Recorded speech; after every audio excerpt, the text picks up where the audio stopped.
السلام عليكم. موعد وتوقيت مباراة المنتخب المغربي ضد مالي في دور المجموعات في الجولة الثانية في كأس إفريقيا. بعد أن حسم المنتخب الوطني مباراته الأولى خلال افتتاح كأس إفريقيا، تنتظر أسود أطلس محطة ثانية أكثر تعقيد في دور المجموعات، حينما يواجه المنتخب المالي الذي يحتل المركز الثاني في المجموعة الأولى بعدما تعادل أمام منتخب زامبيا.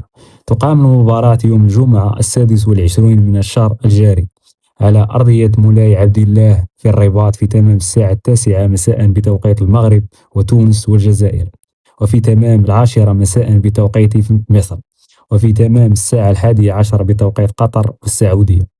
وتنقل أحداث المباراة على قناة الرياضية والأولى TNT، وعلى قناة بي إن سبور ماكس واحد. نتمنى للمنتخب الوطني المغربي الفوز والإقناع في هذه المباراة.